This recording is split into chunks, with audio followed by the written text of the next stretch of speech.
So,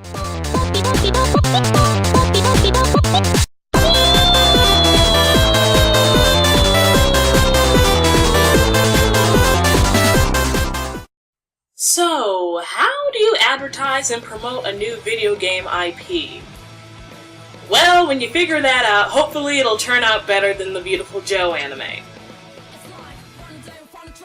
And that's not to say that the anime was bad. The anime was really, really good, and the art style was amazing, and the soundtrack was very, very reminiscent to the video game that it was for. The problem is, like I said, the anime was made to advertise the IP of Beautiful Joe, the games that had just come out during that time. However, over here in the States, the Beautiful Joe anime was aired during the Kids WB block. When you have something airing during the Kids WB block, you run the gambit of it only being exposed to kids who might not have exposure to video games. So you had a lot of little kids, myself included, who had no idea what Beautiful Joe was except for being an awesome cartoon. I didn't even know that the Beautiful Joe games existed until I started watching the now deceased G4 channel, and they had a retrospective on Beautiful Joe, and I was like, what the hell is this? Oh, it was a video game? So, yeah, people try to advertise your IPs better, is what I'm trying to say. Because it really is a shame that by the time this anime finished airing, I'm pretty sure the sales for Beautiful Joe, the games, had capped. So yeah, it's a great anime that was made to advertise a great game. I wish that more people knew that.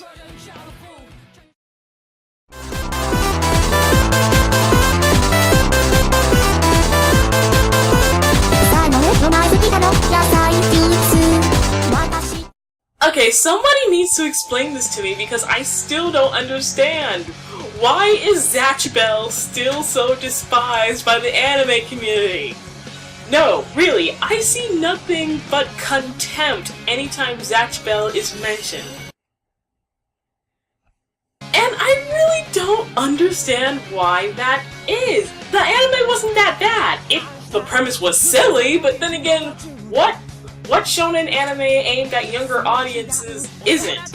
Oh, these strange creatures called Momotos are transferred to our world because they need help deciding their next king, and they have superpowers that are unlocked by books! Really, the only reason you would hate this anime is because it had fantasy elements, and it had a subtle way of promoting rating. Which still, that's not a reason to hate it, it's just unusual.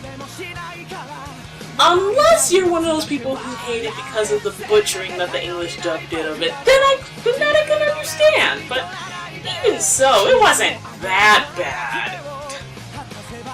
Watch someone in the comments points out a segment that was completely obliterated and just disproves my point right now. So, yeah, I enjoyed Zatch Bell. I wish that it wasn't so hated, but, you know, different strokes for different folks.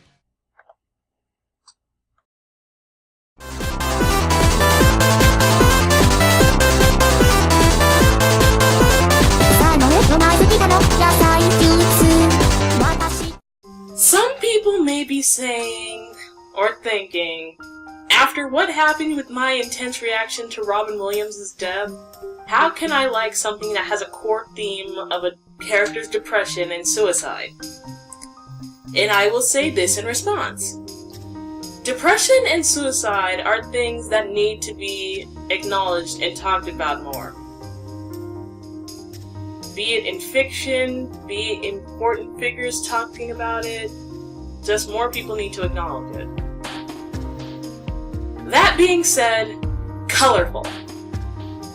Centering around a young man who took his life and was given another chance by those in charge of the afterlife. His soul was placed into the body of another recently deceased youth, and he got another chance at life. It wasn't his life, but beggars can't be choosers. This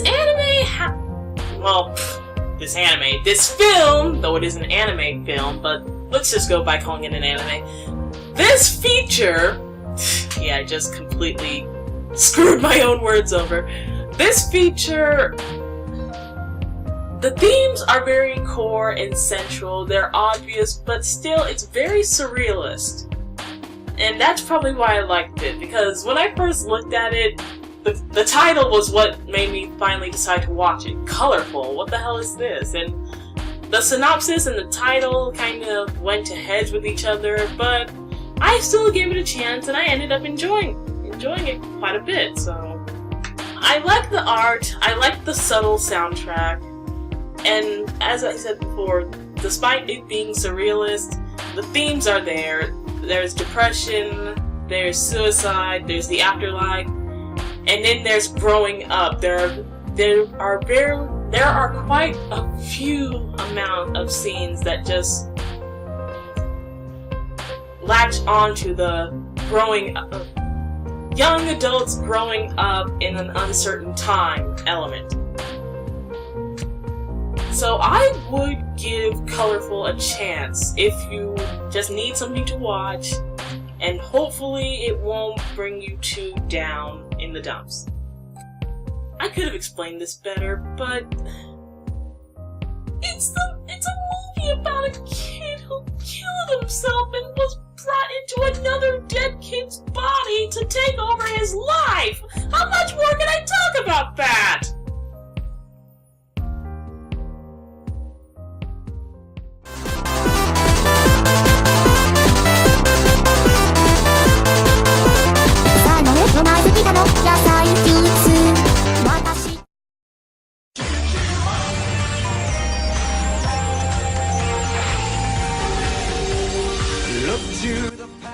Looking back at this anime, looking back at the opening, this anime is so stupid!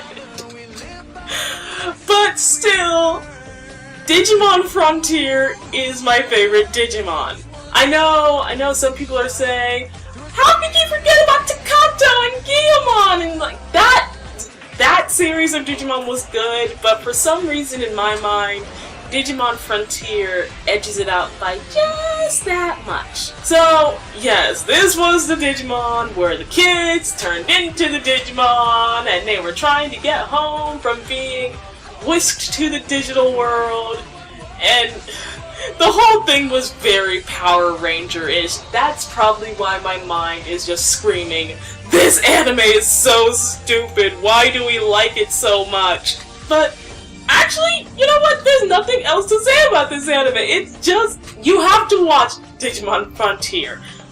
No one can really talk about Digimon Frontier. You just have to experience it. Be it dub or sub.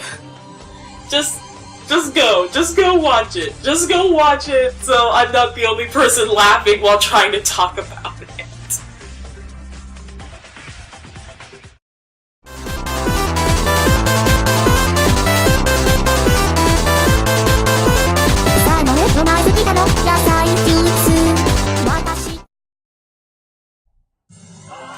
Oh, Jesus Christ, it's no wonder why people don't take anime seriously. The first few animes we got, and even the anime invasion of the late 90s and early 2000s were so stupid! Fighting Foodons, aka Bistro Recipe. Oh my god! Oh my god, I can't even with this. Okay, and people are probably thinking, if she hates these animes so much, why is she putting them all on here? The thing is, I don't hate these animes. These animes would not be on this countdown if I didn't like them.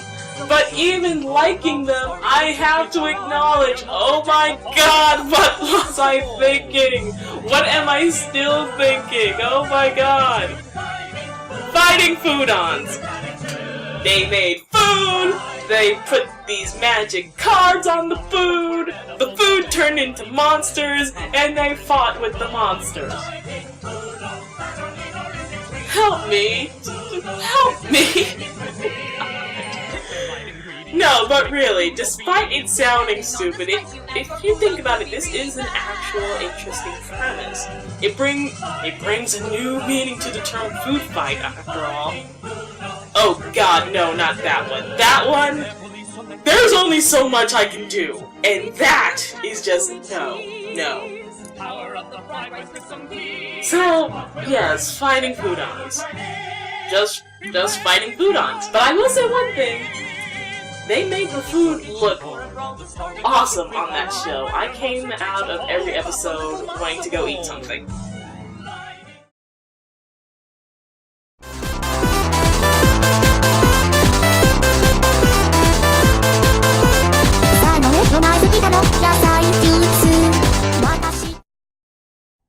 You know what? Everyone can keep their original Yu-Gi-Oh! You can keep your 5Ds, keep your Zexal, and keep your Arc V. But for me, the best Yu-Gi-Oh! Was in fact Yu-Gi-Oh! GX. Yes, okay, let's get this out of the way right now. The whole premise of dueling has become such a big thing that parents would pay out the nose to send their kids to an academy to learn how to duel.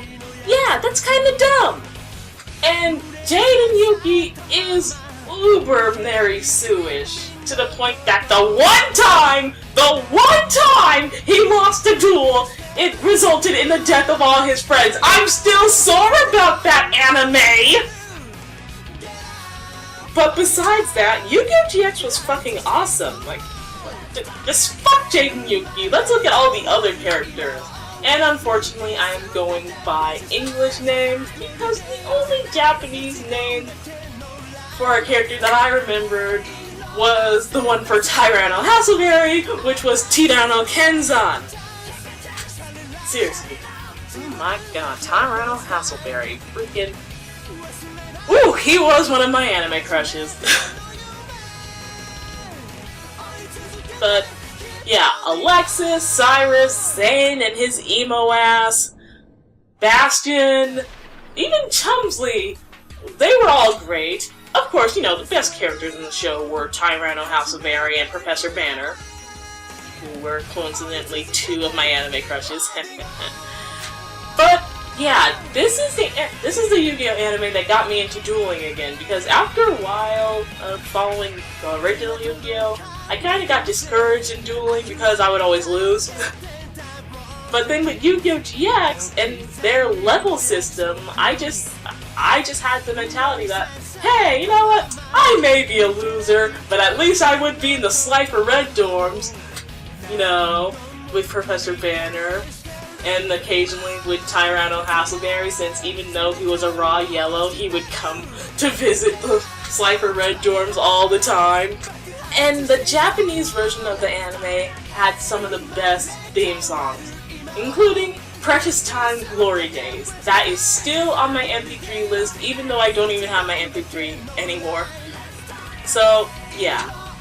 Yu-Gi-Oh! GX, it's not horrible. Okay, let me rephrase that. The first 4 story arcs aren't horrible. Now, when they decided that in order to get their viewership back, they needed to rip off story elements from all the popular anime at the time, that's when it was getting horrible. So, yeah. Go watch the dub. Go watch the dub. Just give the dub another chance, and I'm sure you'll realize that this anime wasn't horrible.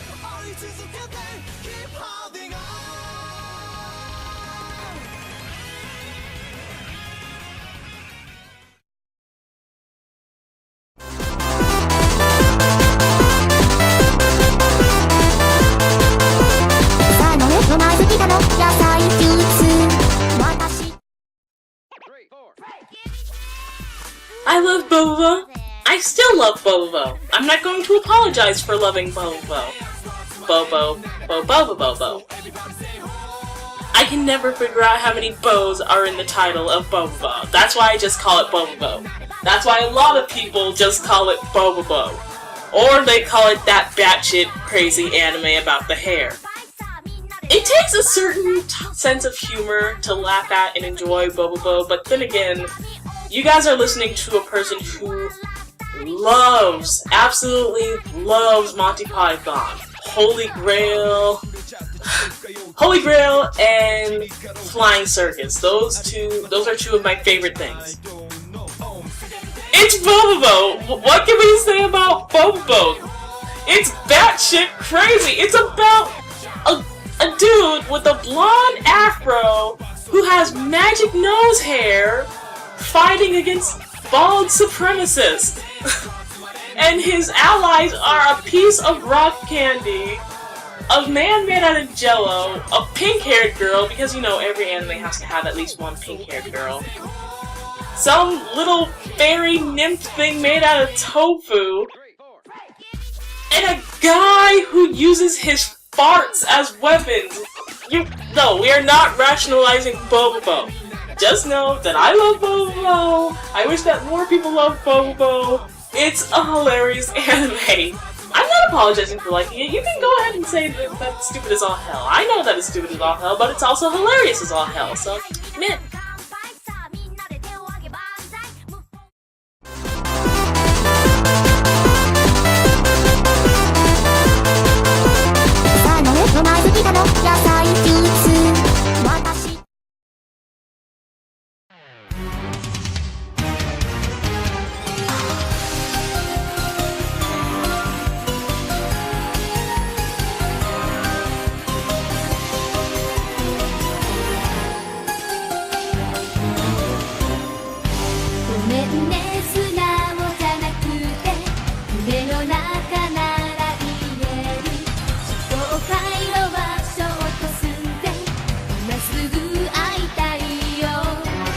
Oh lord, somebody's gonna get their knickers in a twist over this. But that's the thing. The issue I have with Sailor Moon is... Okay, as someone who has been watching anime for a very long time, I know the pillar animes. I know that we have to acknowledge and honor the likes of Dragon Ball Z, Pokemon, the original Gundams, and of course Sailor Moon as the pillars, the ones that paved the way for anime to become the worldwide phenomenon that it is. However, even though you respect the pillar animes, you have to acknowledge that a lot of them have faults, and you can't say that, oh, you have to have a pillar anime as one of your favorite animes of all time. No, that is unfair, and that is my issue with Sailor Moon. I acknowledge it as one of the pillars.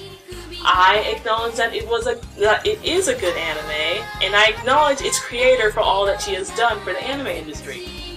However, I honor Sailor Moon, I just don't really enjoy Sailor Moon. And let's clarify that again. Enjoy in the sense, I'm sorry, my words are mixing up, but then again, I guess that's the problem with doing an unscripted video. I enjoy it in the sense that I could watch it once every couple of years and not be miserable. However, it's not one of those things that I would constantly go back to in the same year. It's not something like Hozuki no Reitetsu, which I wish that I still had Hulu so I could rewatch it. And with all the hubbub that was going on about the anniversary remake, Sailor Moon Crystal, I was kind of swept up in the hype, the whole, oh, Sailor Moon's coming back with brand new spanking animation! But to this day, I have still not watched a single episode of Crystal, believe it or not. And it's like, my expectations for it keep getting messed up with people bitching about the animation, but not realizing that it was a web series. So it practically has the budget of a tuna fish sandwich. And the fact that the same studio is helping out with the Miraculous Ladybug, so of course their resources are strained.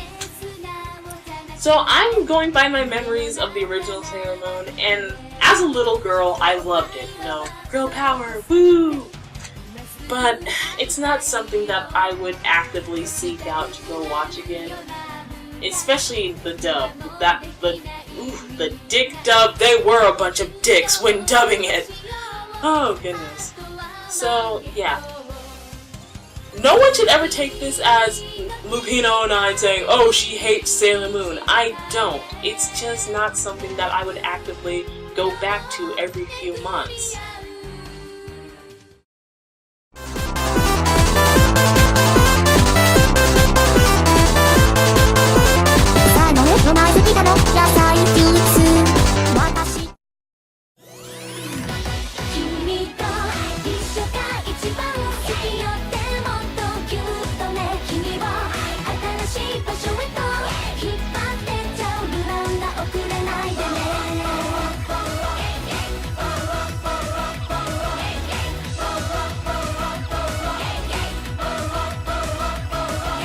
So, did that get you guys hype enough yet?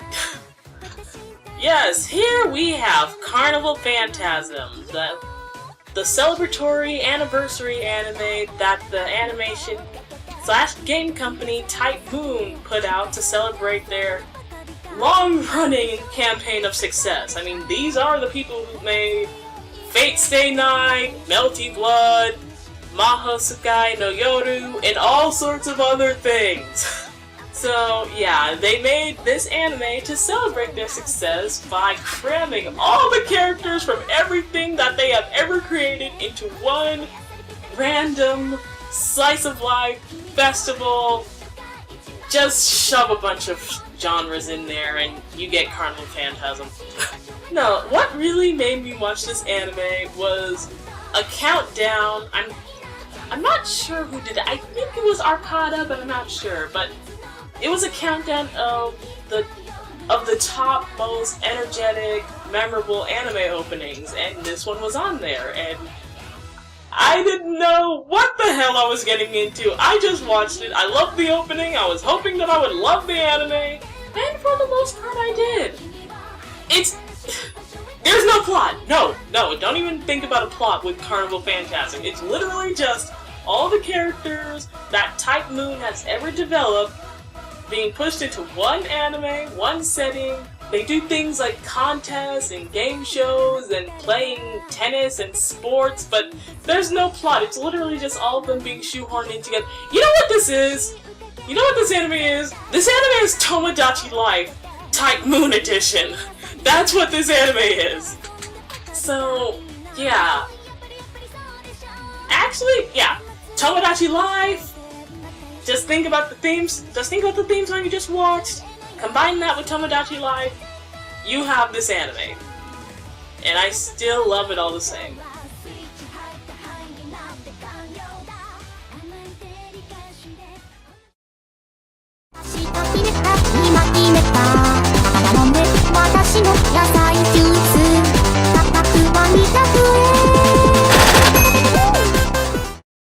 Last up for this section, we have Moyashimon, Tales of Agriculture. Now, you might notice something awkward here. There's no anime right here. I'm actually using the opening from the drama that was based on this series. Yeah, try as I might, I cannot find the anime version of the opening.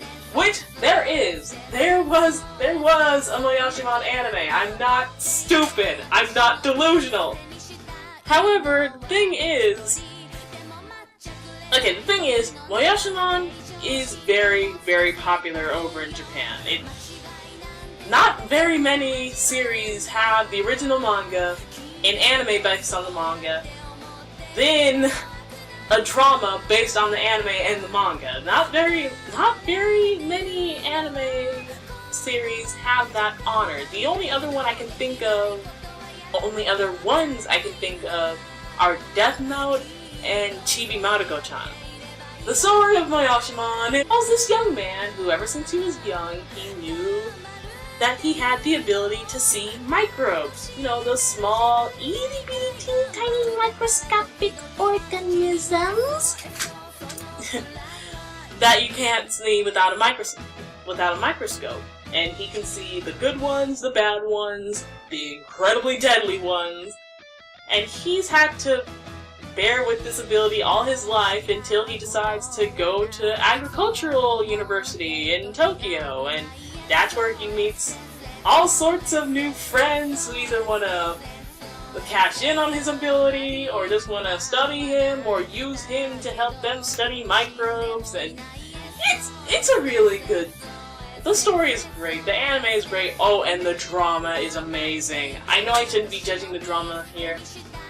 This is an anime countdown, but I would be remiss if I did not mention the drama. It is amazing. I'm so glad that Funimation licensed it.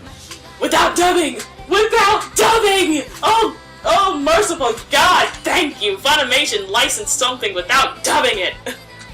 Okay, let me rephrase that. They licensed something good without dubbing it.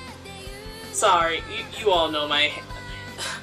If you all were here... Well, if you were here during the earlier days of my channel when I did my first unbiased review, which are coming back, they are coming back, but yeah, if you were here in the early days of my channel, my first unbiased review, before it got taken down by YouTube, was of the Funimation dub of Hetalia Painted White. You all know that I don't like Funimation very much thanks to what they did to Hetalia. But anyway, enough of that. Also, going back to Moyashimon, thankfully, the microbes are some of the cutest things you will ever see. Even the deadly ones, they decided to make adorable as all hell.